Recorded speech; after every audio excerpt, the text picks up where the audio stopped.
nous avons atteint un point important de notre étude sur les lois de l'ancien rituel du sanctuaire terrestre. Il s'agit de la manifestation de la gloire de Dieu aux deux moments remarquables de l'histoire d'Israël, l'inauguration et le jugement. L'attente de la gloire, la descente de la gloire de Dieu, c'est le titre de notre étude d'aujourd'hui. Après avoir traversé la mer Rouge et marché pendant quelques jours dans le désert, le peuple d'Israël est arrivé au mont Sinaï. Sur cette montagne, Dieu a révélé sa gloire. Dans Psaume 89, verset 7, nous lisons « Dieu est terrible dans la grande assemblée des saints. Il est redoutable pour tous ceux qui l'entourent. » Quelqu'un a dit qu'il y a deux réactions opposées devant la manifestation de la gloire de Dieu. L'une est centripète et l'autre est centrifuge. Quand un être humain voit inopinément la gloire de Dieu, il veut fuir parce qu'il craint de mourir.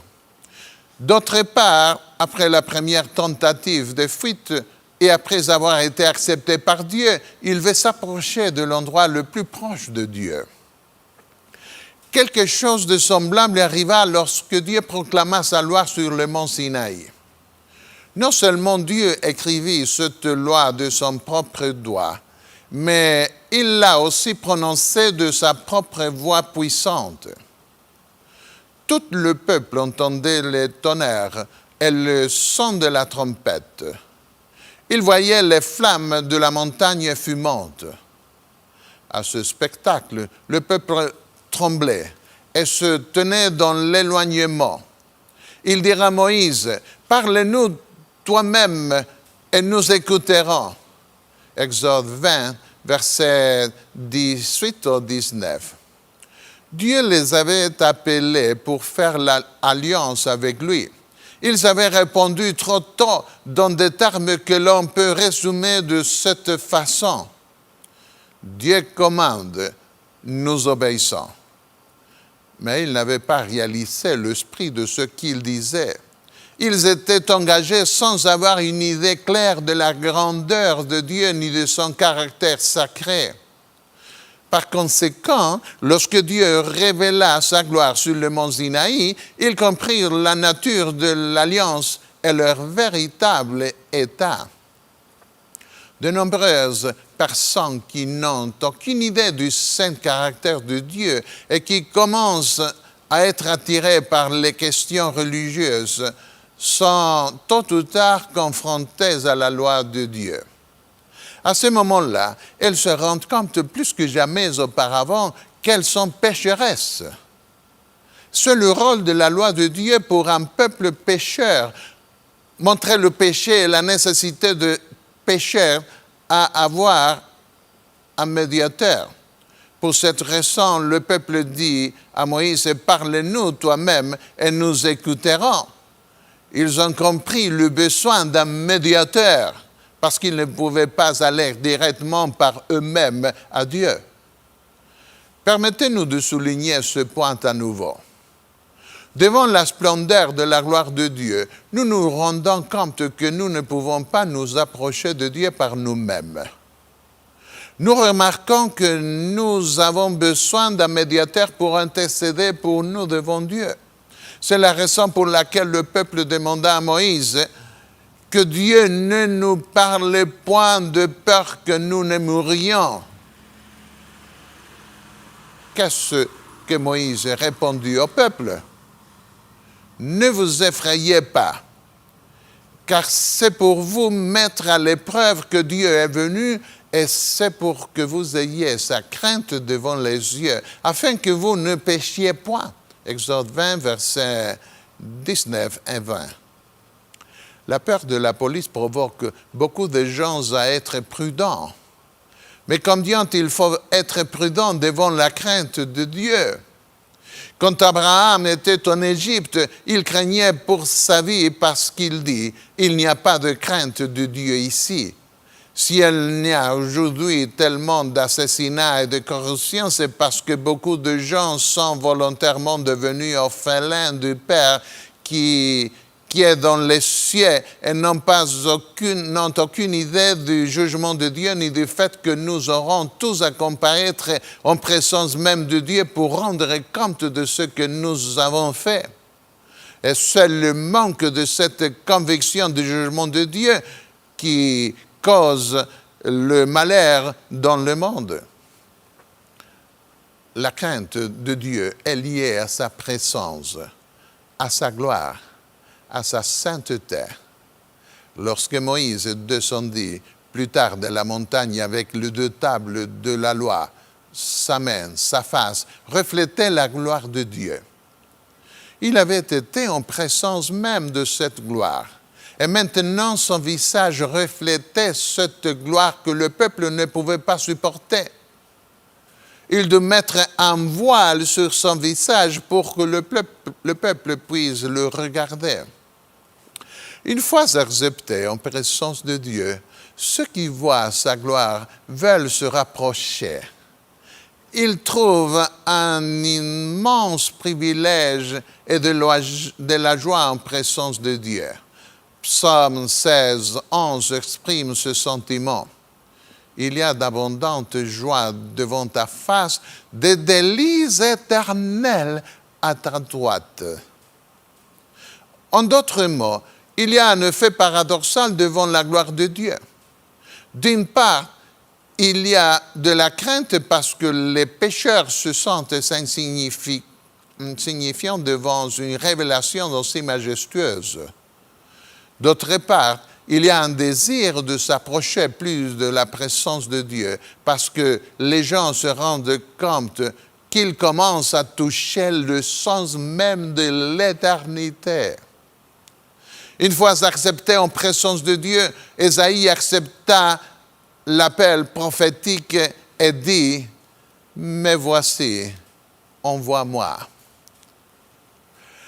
La gloire de Dieu est descendue du mont Sinaï où Dieu avait proclamé sa loi sur la tente de témoignage. Les tables de l'Alliance ont également été apportées et placées dans l'arche. De cette manière, Dieu révélait à son peuple qu'il avait l'intention de continuer à demeurer au milieu d'eux. On nous dit dans Nombre 9, versets 15 et 16, que le jour où le tabernacle fut dressé, la nuée couvrit le tabernacle. C'était par pure miséricorde que Dieu couvrait sa gloire d'un nuage. Autrement, les gens seraient morts en sa présence. De cette façon, Dieu permettait aux gens de venir à lui. De jour, la nuée couvrait le tabernacle. Les gens pouvaient trouver sous le nuage divin une ombre pour les protéger du soleil du désert. Cette ombre pendant le jour était un signe évident de l'acceptation divine et des soins protecteurs de Dieu pour son peuple. En fait, il fait chaud dans le désert pendant la journée, mais pendant la nuit, il fait froid. C'est pourquoi l'histoire nous dit qu'après le coucher du soleil, le nuage brillait comme une colonne de feu qui conduisait de nombreuses personnes à venir près de la tente pour trouver un abri chaud contre le froid. Depuis le soir jusqu'au matin, elle eut sur le tabernacle l'apparence d'un feu. Je me souviens quand, il y a plusieurs années, nous avons convenu avec une autre famille de nous réunir devant la mer dans l'île Hatteras, en Caroline du Nord. Nous avons pris un ferry le jour d'avant et y avons passé la nuit dans une tente avec nos enfants. Malheureusement, nous n'avions pas pris d'ombrelle avec nous pour le lendemain et sur certains de ces bancs de sable, il n'y a ni arbre ni bâtiment. De sorte que le lendemain, nous n'avons pas pu trouver d'ombre et nous attendions que nos amis viennent dans l'après-midi. Nous n'avions aucun moyen de communiquer avec l'autre famille dont nous ne pouvions pas quitter la plage parce que nous aurions manqué le rendez-vous. À un certain moment, j'étais très inquiet et je ne savais pas quoi faire. La tente ne pouvait pas nous protéger du soleil. Il faisait très chaud à l'intérieur. Nos enfants ont commencé à se plaindre parce que le soleil chaud devenait insupportable et nous ne pouvions pas rester toute la journée dans l'eau. À ce moment, un petit nuage apparut qui couvrit l'endroit où nous étions. À environ 30 mètres d'un côté du nuage, je pouvais voir la mer qui brillait et de l'autre côté, environ 30 mètres également, le banc de sable qui brillait aussi. Il n'y avait presque pas de vent, de sorte que le petit nuage est resté là sans bouger pendant environ 2 heures. Après cela, nous pouvions nous attendre à voir nos amis arriver. Chaque fois que je raconte l'histoire du peuple d'Israël dans le désert, je ne peux pas éviter de me rappeler cette occasion. Combien nous sommes reconnaissants à Dieu de nous avoir protégés au cours de cette journée. Je comprends mieux combien le Seigneur fut merveilleux lorsqu'il a fourni de l'eau du rocher à son peuple dans le désert, de l'ombre contre la chaleur typique du soleil du désert, et un refuge contre le froid pendant la nuit. La gloire de Dieu s'installa sur l'arche de l'alliance qui contenait les 10 commandements. Et la gloire est demeurée là, dans le lieu très saint du temple. C'était un merveilleux privilège de compter sur un tel voisin qui acceptait d'habiter parmi eux.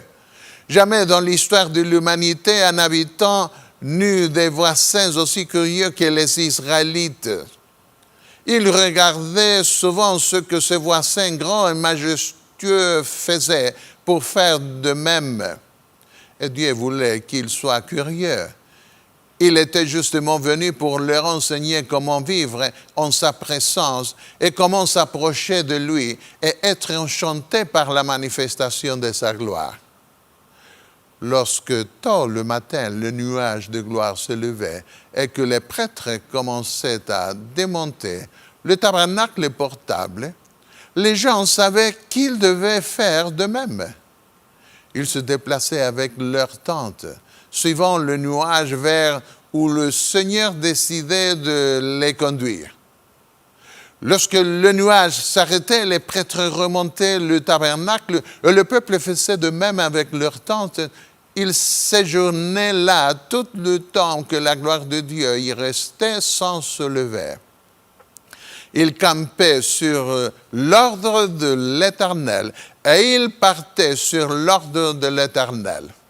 Ils obéissaient au commandement de l'Éternel sur l'ordre de l'Éternel par Moïse, Nombre 9, 23. Nous devons apprendre à faire la même chose lorsque nous lisons la parole de Dieu, la Bible, et suivant les commandements de Dieu et sa providence. Parfois, le Seigneur pourra nous guider d'une manière qui nous semble désagréable. Mais même ainsi, il est bon de suivre le Seigneur partout où il veut nous guider. Parfois, le peuple s'est rebellé contre Dieu parce qu'il ne marchait pas selon ses ordres. Certains voulaient prendre une autre route ou quitter l'endroit où ils campaient. La conséquence était fatale pour beaucoup de personnes lorsque cela se produisait dans cet endroit désolé du désert. Nous devons également être prudents et de ne pas prendre des mesures inconsidérées dans notre vie, sans consulter l'Éternel et sans faire attention à ses providences. Après la descente de la gloire de Dieu sur le tabernacle du désert, Nadab et Abihu, 2 des fils d'Aaron, entrèrent dans le lieu saint sans se soucier des exigences ordonnées par Dieu pour s'approcher de lui. Dieu avait prescrit que pour venir en sa présence dans le lieu saint, les prêtres devaient prendre des charbons de feu de l'autel et mettre sur eux de l'encens, du parfum, préparé selon les spécifications divines. Le feu de l'autel avait été allumé par Dieu lorsqu'il était venu du ciel et avait révélé sa gloire, consumant le sacrifice que le peuple avait offert sur l'autel. Ce fait que Dieu lui-même avait allumé ne devait pas être éteint. Mais ces deux fils d'Aaron mélangèrent du feu étranger avec un autre encens pour s'approcher de Dieu. Et ils ont été consumés par la gloire de Dieu. Le feu sortit de devant l'Éternel et les consuma. Lévitique 10, verset 2. Chers amis, ne jouez pas avec Dieu. La loi de Dieu nous montre que ceux qui n'obéissent pas au Seigneur subiront la peine capitale à la fin. Soit nous acceptons le sacrifice offert pour nos fautes, soit le résultat final sera pour nous la mort éternelle. Nous ne pouvons pas jouer avec les lois de Dieu. Les 10 commandements sont toujours en vigueur et nous devons faire attention à les accomplir exactement de la manière que Dieu a prescrite. Sinon, nous réaliserons trop tard que le salaire du péché, c'est la mort. Je serai sanctifié par ceux qui s'approchent de moi, a averti le Seigneur. Et je serai glorifié en présence de tout le peuple. Lévitique 10, versets 1 et verset 3.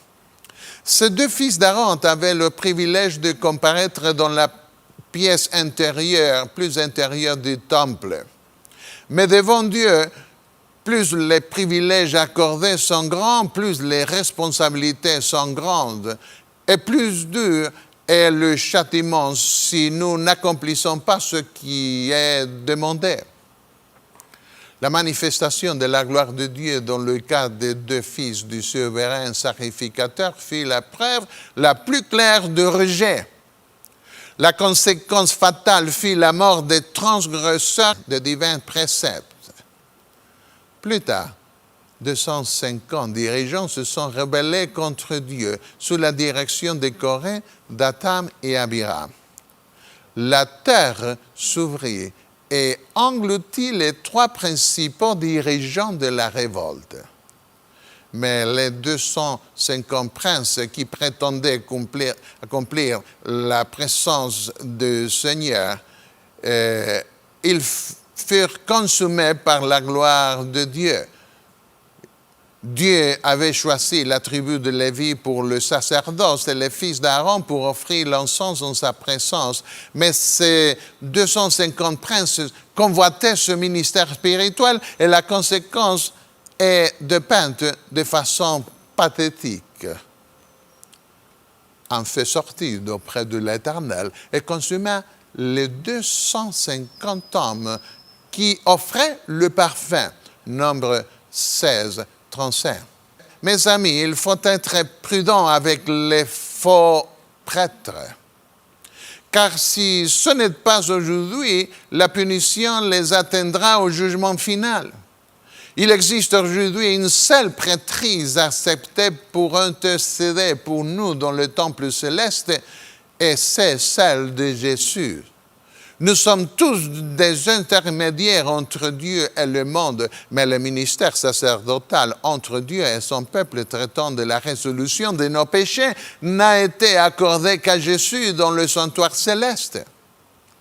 L'apôtre Paul écrit à ce sujet dans plusieurs passages de la Bible. Dans Hébreux 5, il avertit que l'honneur d'être notre prêtre devant Dieu comme Aaron et ses fils appartient dans cette dispensation uniquement à Jésus. Dans 1 Timothée 2, 5, il insiste sur le fait qu'il y a un seul Dieu et aussi un seul médiateur entre Dieu et les hommes, Jésus-Christ, homme. Il parle ici de la singularité du sacerdoce de Jésus. C'est seulement devant Jésus que nous devons nous prosterner pour confesser nos péchés. parce que c'est uniquement en son nom que Dieu a déterminé d'accorder le pardon des péchés. Philippiens 2, verset 10. Près de 500 ans après le pèlerinage dans le désert, le roi Salomon inaugura le temple de Dieu à Jérusalem. Lorsque Salomon eut achevé de prier, le feu descendit du ciel et consuma l'holocauste et les sacrifices. Et la gloire de l'Éternel remplit la maison. De Chroniques 7, versets 1 au 3. Ici, la descente de la gloire signifiait l'acceptation. Qu'est-ce que le peuple fit avant cette manifestation de la gloire de Dieu? Ils étaient remplis de peur et de joie à la fois. Quel autre pays pouvait compter sur un Dieu qui n'est pas seulement Dieu dans les cieux, mais également ici sur terre? Ils pouvaient voir la gloire de Dieu venir dans un nuage, consumer l'holocauste et pénétrer dans les salles intérieures du temple. Tous les enfants d'Israël virent descendre le feu et la gloire de l'Éternel sur la maison.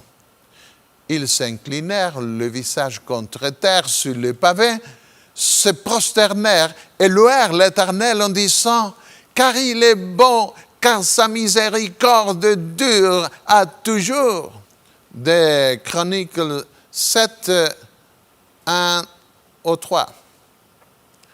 Comment aurait-il pu ne pas être heureux avec une telle manifestation de la gloire de Dieu au milieu d'eux et entouré de peuples et d'empires païens qui essayaient de les dominer et de régner sur eux?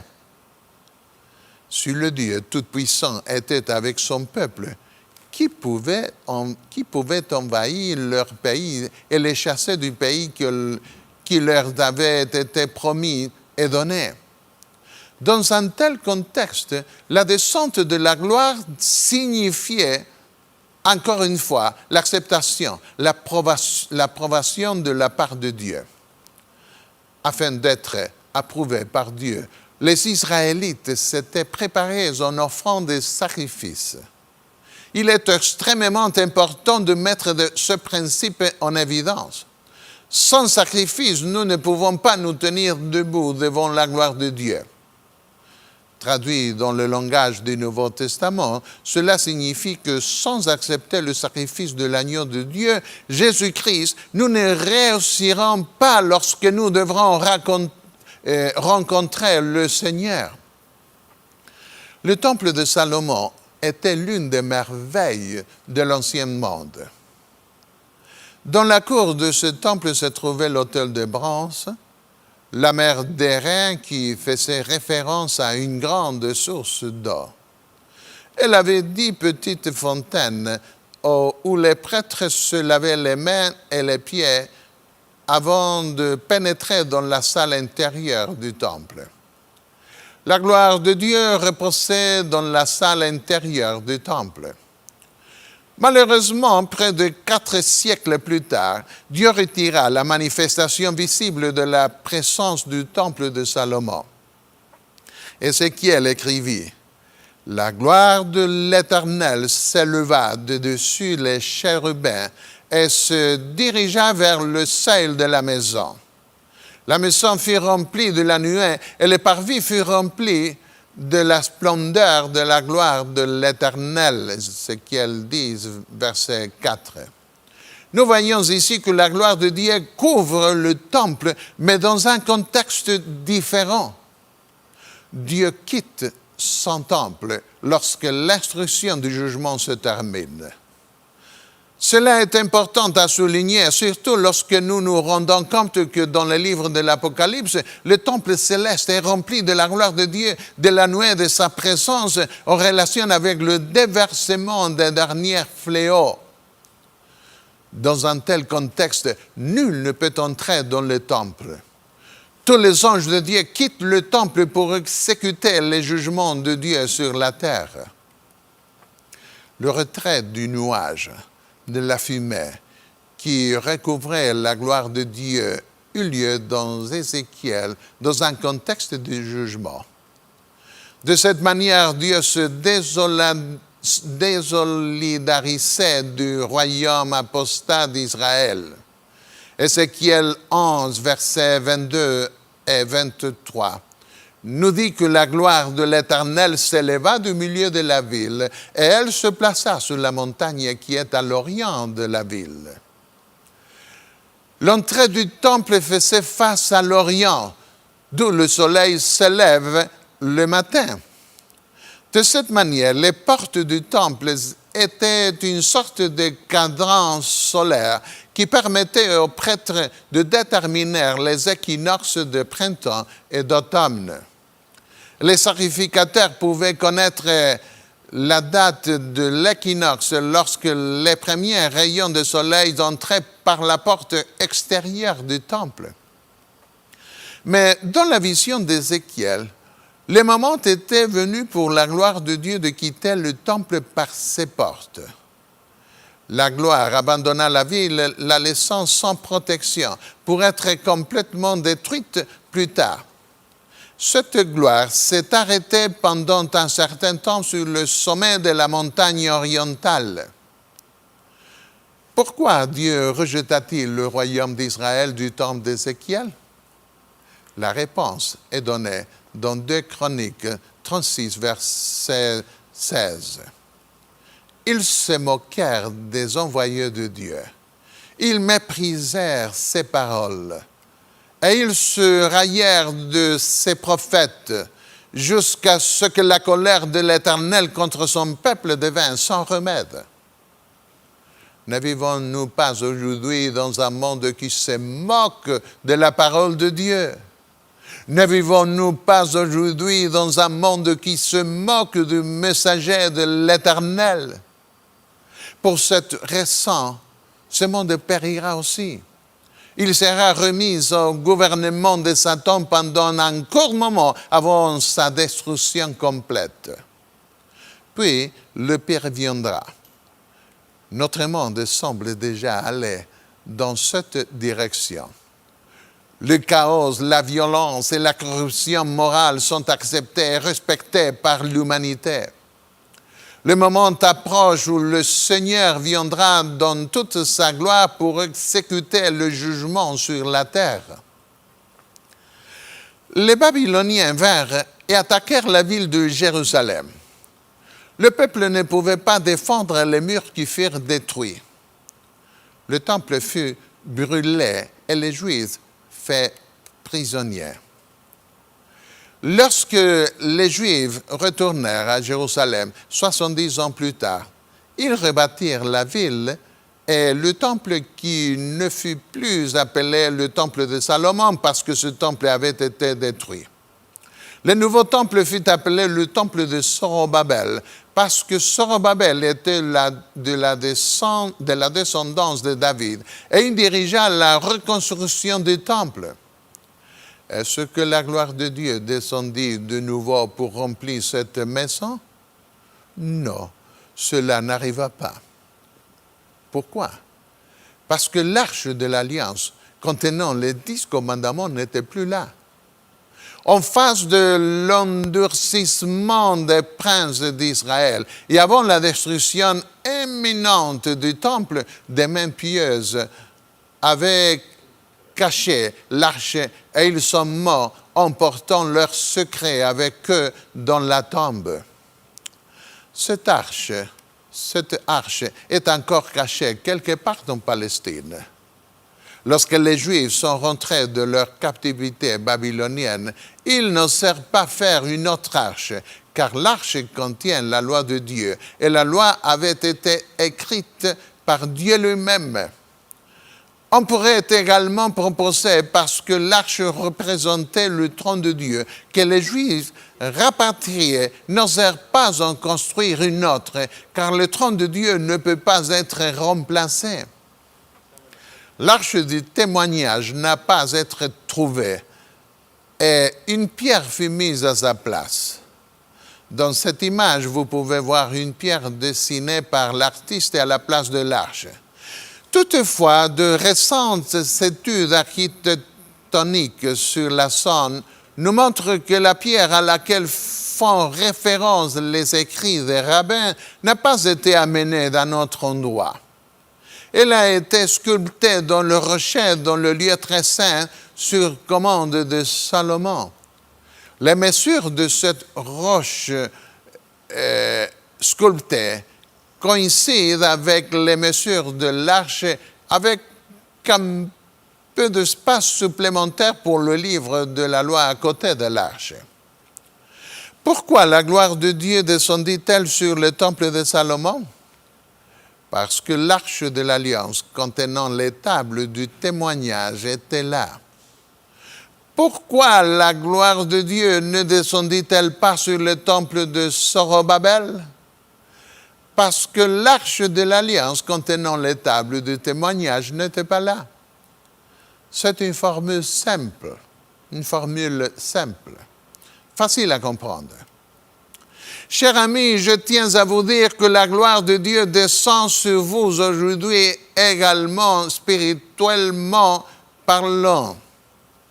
Mais pour que la gloire vienne sur vous, la loi écrite des tables de pierre doit être écrite dans votre cœur sur des tables de chair.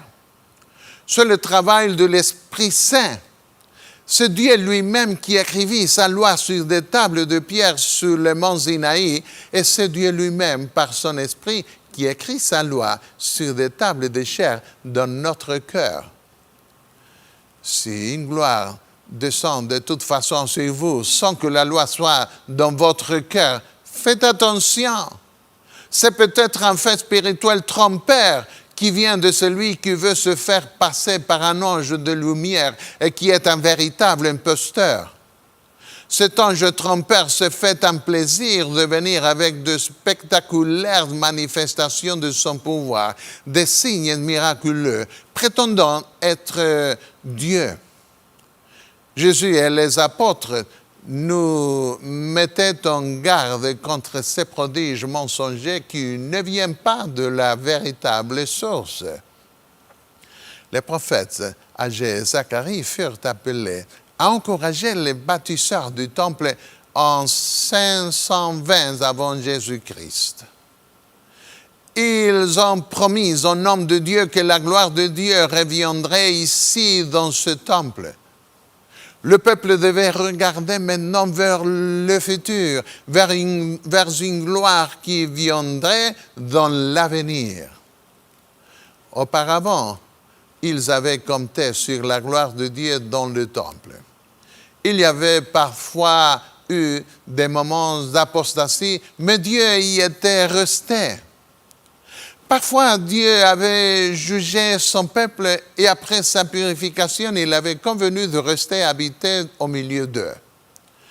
Mais lorsque l'apostasie du royaume de Juda atteignit un point de non-retour, la gloire de Dieu quitta le temple terrestre. C'est la vérité. Les Juifs furent autorisés à revenir 70 ans plus tard en accomplissant des promesses divines, c'est vrai. Tous s'attendaient alors à voir la gloire descendre, mais est-ce que la gloire de Dieu redescendrait sur un reste de captifs rapatriés revenant de Babylone? Non, cette gloire n'est pas venue. Nonobstant, Dieu ne les laissa pas orphelins. Il leur promit de revenir et le peuple dut développer la foi en une gloire à venir. Quand cette gloire de Dieu redescendrait-elle? Le prophète Jérémie avait prédit un moment où personne ne demanderait l'arche de l'alliance qui manquait. Parce que dans la nouvelle alliance, la loi de Dieu serait écrite sur les cœurs de tous les rachetés, de tous les enfants de Dieu. Le prophète Agé encouragea de toute façon les bâtisseurs du nouveau temple avec les mots suivants. Le désir de tous les âges viendra, et je remplirai de gloire cette maison, dit l'Éternel des armées. Agé 2, versets 7 au 9. Il devait attendre une gloire à venir. Dans peu de temps, dans peu de temps. Dans un peu de temps, je viendrai te voir. Dans peu de temps, dans peu de temps, dans un peu de temps, je viendrai te voir. C'est l'introduction d'une chanson qui m'a été envoyée lorsque notre plus jeune frère mourut dans un accident d'automobile au Luxembourg. Nous étions 3 frères. Notre plus jeune frère enseignait la théologie au séminaire adventiste du 7e jour de Collonges sous Salève, où j'avais aussi enseigné pendant plusieurs années avant lui. L'accident eut lieu un sabbat matin, 10 minutes avant qu'il arrive à l'église où il allait prêcher. Ce cantique, dans peu de temps, était inspiré de la promesse donnée par Dieu au constructeur du temple de Zorobabel, qui devait attendre une gloire à venir. Nous sommes aujourd'hui aussi en attente de cette gloire à venir. Et ce message est aussi pour nous parce que nous vivons dans l'attente de cette gloire future qui sera visible et révélée une deuxième et dernière fois. Quelle merveilleuse promesse pour le reste qui est appelé aujourd'hui à sortir de la Babylone mystique, la Babylone spirituelle. Chers amis, le Seigneur reviendra nous chercher dans peu de temps. Êtes-vous fatigué d'attendre? Êtes-vous découragé d'essayer de résoudre tant de problèmes dans votre vie? Qui n'a pas de problème? Attendez un peu, parce que nous n'attendons pas une gloire qui viendrait dans un ancien temple terrestre, mais une gloire qui doit venir à la fin de l'instruction de jugement.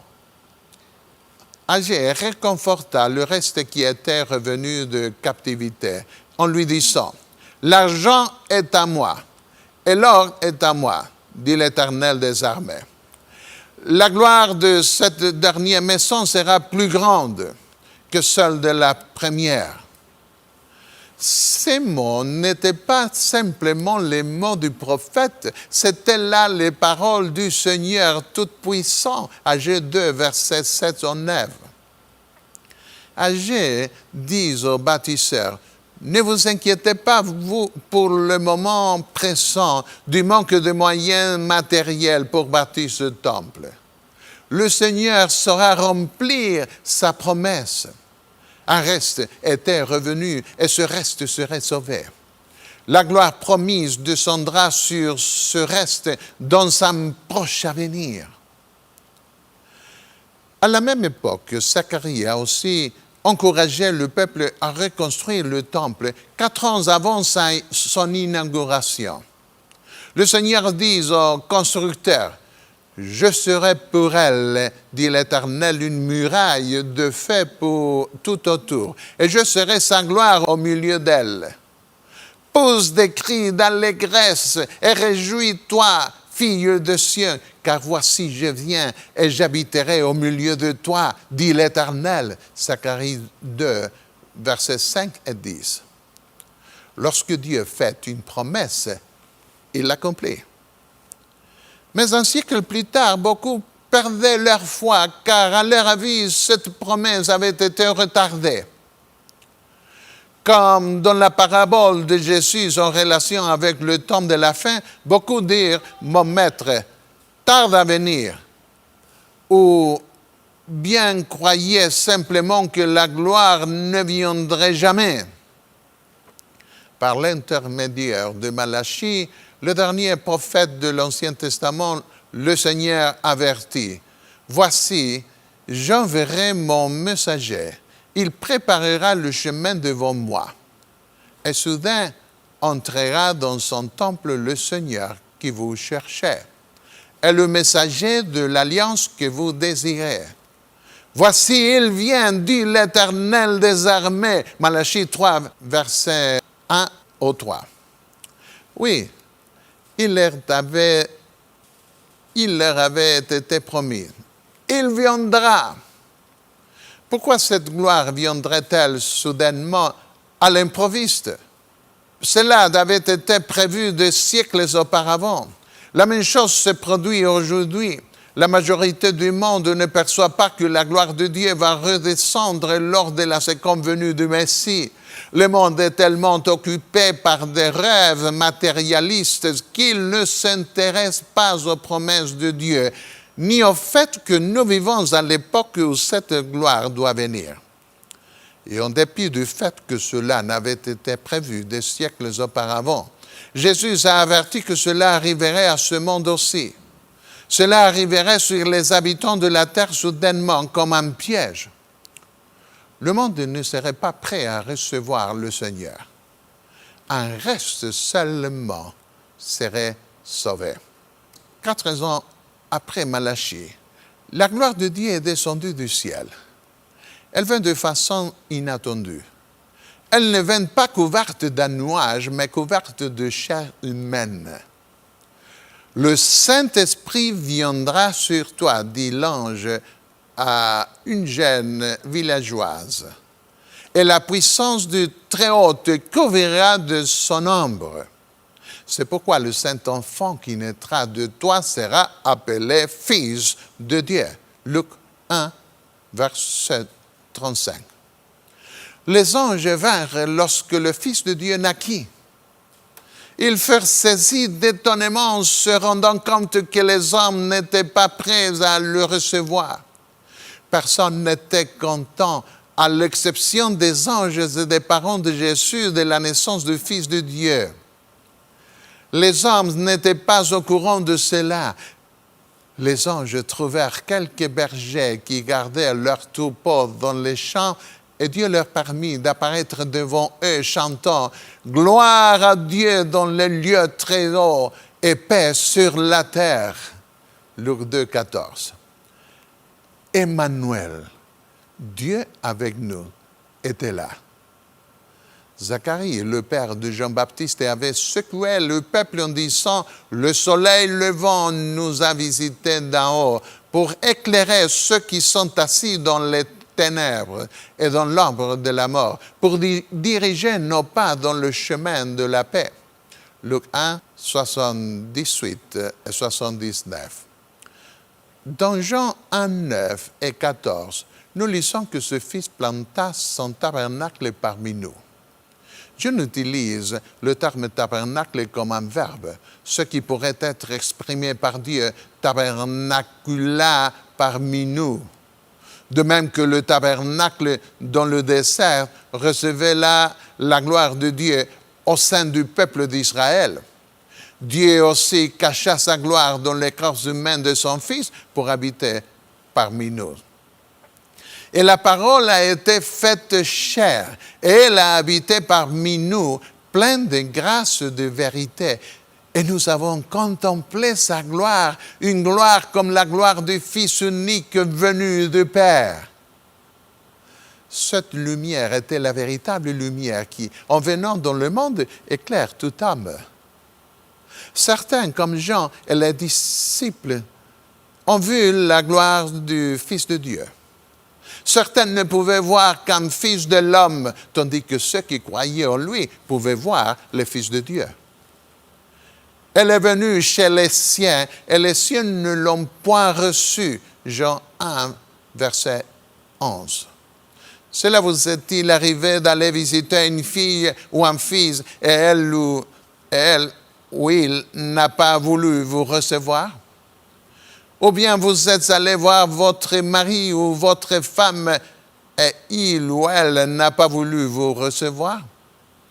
Ou vous vouliez peut-être voir votre père ou votre mère et ils n'ont pas voulu vous recevoir? Ou bien un autre parent bien-aimé ou un ami? C'était encore pire pour le Fils de Dieu de venir parmi son propre peuple et d'être rejeté. Il était la gloire de Dieu qui avait été avec son peuple dans le passé, les guidant le long du chemin. Il est venu chez les siens, et les siens ne l'ont pas reçu. Et lui ont mis une couronne d'épines sur la tête. Avant d'être crucifié, quand il est sorti pour la dernière fois du temple terrestre, Jésus s'écria et dit en sanglots, « Jérusalem, Jérusalem, qui tue les prophètes et qui lapide ceux qui te sont envoyés, combien de fois ai-je voulu rassembler tes enfants comme une poule rassemble ses poussins sous aisselle, et vous n'avez pas voulu. » Matthieu 23, 37. Cette attitude est générale dans le monde. La gloire de Dieu est prête à être révélée dans une dimension spirituelle, d'abord à ceux qui le désirent. Mais les Juifs du premier siècle n'en voulaient pas. Et ils perdirent le privilège de vivre en présence même de la gloire de Dieu. Bien que nous ne puissions pas encore voir cette gloire dans une forme visible, nous l'apercevons peut-être dans notre être intérieur, quand l'Esprit Saint nous transforme en temple du Dieu Saint. Jérusalem, Jérusalem, qui tue les prophètes et qui lapide ceux qui te sont envoyés. Combien ont été tués par cette nation même tout au long des siècles? Beaucoup ont été maltraités, persécutés. Nous avons dit il y a quelques instants que les gens se moquaient de leurs prophètes. Ils ne prenaient pas soin de ce que Dieu disait. L'apôtre Paul, dans le chapitre de la foi de l'Épître aux Hébreux, offre à nouveau une liste de souffrances que beaucoup durent endurer à cause de leur témoignage de la parole de Dieu. Ensuite, Jésus dit à Jérusalem, « Voici votre maison vous sera laissée déserte. » Il quittait, lui, la gloire, ce temple pour toujours.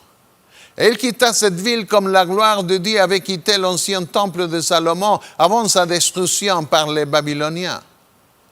Jésus sortit par les portes orientales du temple et après sa résurrection, il prit le chemin de la montagne orientale qui était près de Jérusalem.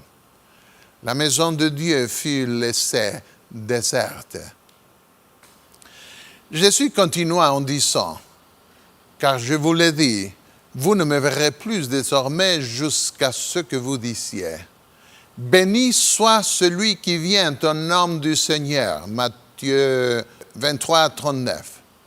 Maintenant, quittant le temple, cette maison restait sans surveillance, sans protection. Cette fois-ci, il n'allait pas être détruit par les Babyloniens qui n'existaient plus, mais par les Romains, par l'Empire romain. Ellen G. White a écrit, « C'est par la présence de Jésus et par cette présence seule que la gloire du second temple surpassa celle du premier. Mais Israël avait dédaigné le don du ciel. Et quand l'humble docteur avait franchi le seuil de la porte d'or ce jour-là, la gloire avait abandonné le temple à tout jamais. Cette déclaration est très significative.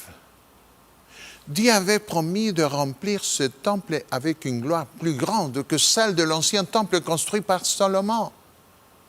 Dans ce second temple séjourna le Fils même de Dieu. Sa gloire n'était plus couverte par un nuage, mais par un corps humain, par la chair humaine.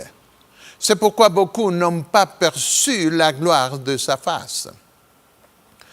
Dans le livre Jésus-Christ, page 545, Ellen White dépeint le retrait de la gloire de Dieu de deux temples, celui de Salomon et celui de Zorobabel, qui avaient été embellis par Hérode de façon extraordinaire. La Sainte Shekinah, qu'est-ce que la Shekinah? C'était le terme hébreu pour parler de la gloire de Dieu. C'était une sorte de pavillon qui couvrait comme un nuage le lieu très saint. Continuons la lecture. La Sainte Shekinah avant de s'éloigner du premier temple, s'était arrêtée sur la montagne orientale, comme si elle hésitait à abandonner la cité élue. De même, le Christ s'arrêta sur le mont des Oliviers, la montagne orientale, regardant avec un cœur plein de désir la direction de Jérusalem. Les bosquets et les vallons de cette montagne avaient été consacrés par ses prières et ses larmes. Les pentes rapides de celles-ci avaient renvoyé l'écho des acclamations triomphales de la foule qui le proclamait roi. Au jardin de Gethsémane, il avait prié et lutté seul. C'est de là qu'il devait monter au ciel. C'est sur le sommet de cette montagne des Oliviers que ses pieds se poseront quand il reviendra. Il y apparaîtra alors non plus comme l'homme de douleur, mais comme un roi glorieux, triomphant. C'est une référence à sa troisième venue à la fin du millénium, quand il descendra du ciel avec la nouvelle Jérusalem. Cela a été prophétisé par le prophète Zacharie. Nous n'avons pas le temps d'étudier ici ces questions avec soin, mais nous les examinerons dans un autre message. À ce moment, les Alléluia des Hébreux et les hosannes des gentils formeront un concert de louanges et les voix de l'armée innombrables de rachetés feront retentir cette acclamation. Couronnez le Seigneur de tous. Quelle merveilleuse réunion ce sera! Lorsque nous arriverons avec la cité de Dieu, avec tous les rachetés, pour vivre dans la paix éternellement sur une nouvelle terre, avec son ciel absolument pur et avec le Seigneur vivant parmi nous pour toujours. Personne ne fera de mal sur la sainte montagne de l'Éternel. Nous profiterons éternellement de la présence de Dieu, sans voile cachant sa gloire, et en présence des anges de Dieu. Dans Psaume 68, 18, le psalmiste rappelle à la mémoire l'occasion où le Seigneur vint dans son sanctuaire terrestre. Il dit, « Les chars de l'Éternel se comptent par 20 000, par milliers et par milliers. » Le Seigneur est au milieu d'eux, le Sinaï est dans le sanctuaire. Le Seigneur est venu dans le temple terrestre avec les tables de l'Alliance. Bien sûr, le Seigneur n'est pas descendu du ciel tout seul sur le mont Sinaï. Il est venu avec des millions d'anges pour proclamer sa loi. Et Paul a confirmé ce fait dans Galates 3, verset 19. Disant que la loi a été promulguée par des anges au moyen d'un médiateur. Le psalmiste a aussi prévu la venue de cette gloire future à la fin du monde. Il vient, notre Dieu. Il ne restait pas en silence. Devant lui est un feu dévorant. Autour de lui, une violente tempête. Psaume 50, verset 3. Il vient comme une puissante tempête, il ne sera pas silencieux, un feu dévorant sera devant lui. Il commandera à ses anges, « Rassemblez-moi, mes fidèles, qui ont fait alliance avec moi par le sacrifice. » Cher ami, voulez-vous faire alliance avec le Seigneur? L'alliance de Dieu est écrite dans sa loi, les 10 commandements. Ceux qui font alliance avec Dieu sont disposés à garder ses commandements. Il ne pourrait pas en être autrement. Cette alliance inclut le sang de l'agneau parce que c'est uniquement à travers le sang du sacrifice que nous sommes autorisés à garder cette alliance divine effective. Car nous avons tous rompu l'alliance, nous avons tous désobéi à la loi de Dieu. Mais nous pouvons être placés au même niveau que cette loi, de sorte que la loi ne nous condamne pas, car nos péchés ont été couverts par le sang du sacrifice du Fils de Dieu. Dieu veut faire alliance avec vous, mon ami. Vous ne pouvez pas prétendre vivre dans ce monde et faisant tout ce que vous voulez. Oui, Dieu donne la liberté. Pourtant, une liberté telle que ce monde la comprend vous mènera à la mort, à votre propre honte. Vous ne pouvez pas prétendre être en bon terme à la fois avec Dieu et avec le diable. Vous devez vous engager avec Dieu comme lorsque nous épousons une femme ou un mari. Puis vous pouvez compter vraiment sur un père qui, à son tour, vous adoptera comme son enfant. Rassemblez-moi, mes fidèles, le Seigneur dira. Ceux qui ont fait alliance avec moi par le sacrifice, ceux qui ont fait alliance avec moi par sacrifice. Et les cieux publieront sa justice, car c'est Dieu qui est juge. Psaume 56. La loi de Dieu et la justice de Dieu viendront du ciel avec le Seigneur. Il révélera au monde sa loi piétinée par les habitants de la terre. Ne changez pas la loi de Dieu, parce que cela sera pour votre propre condamnation. Le Seigneur viendra seulement pour ceux qui ont fait une alliance avec lui sur la base de ses commandements et du sang de l'agneau. Je reviendrai, promis le Seigneur dans Jean 14, 3. Pour cette raison, nous regardons vers l'avenir, attendant la gloire qui va être révélée. Dans Matthieu 16, 27, Jésus répéta cette promesse. Car le Fils de l'homme doit venir dans la gloire de son Père, avec ses anges, et alors il rendra à chacun selon ses œuvres. Il viendra dans la gloire de son Père. Il viendra dans la gloire qui descendit du ciel sur le mont Sinaï pour proclamer sa loi. Il viendra pour être votre Dieu pour toujours.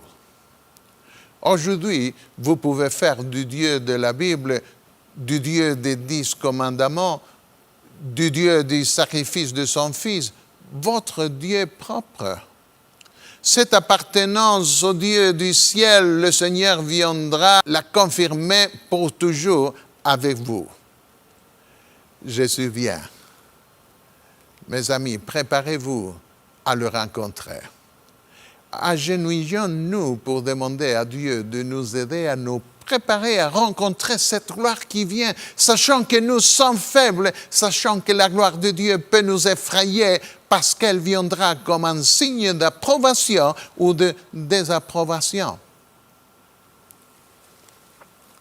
Notre Père céleste, nous te prions de nous permettre d'avoir cette gloire spirituelle dans nos cœurs, dans notre vie. Cette gloire qui donne de la paix, qui écrit la loi dans notre cœur. Nous voulons être obéissants. Nous voulons être aussi purifiés par le sang de ton Fils. Nous voulons accepter ton sacrifice. Et nous attendons la gloire qui va venir visiblement et va se manifester sur toute la terre. Nous voulons être prêts à la recevoir. Au nom de Jésus, notre Sauveur. Amen. Amen.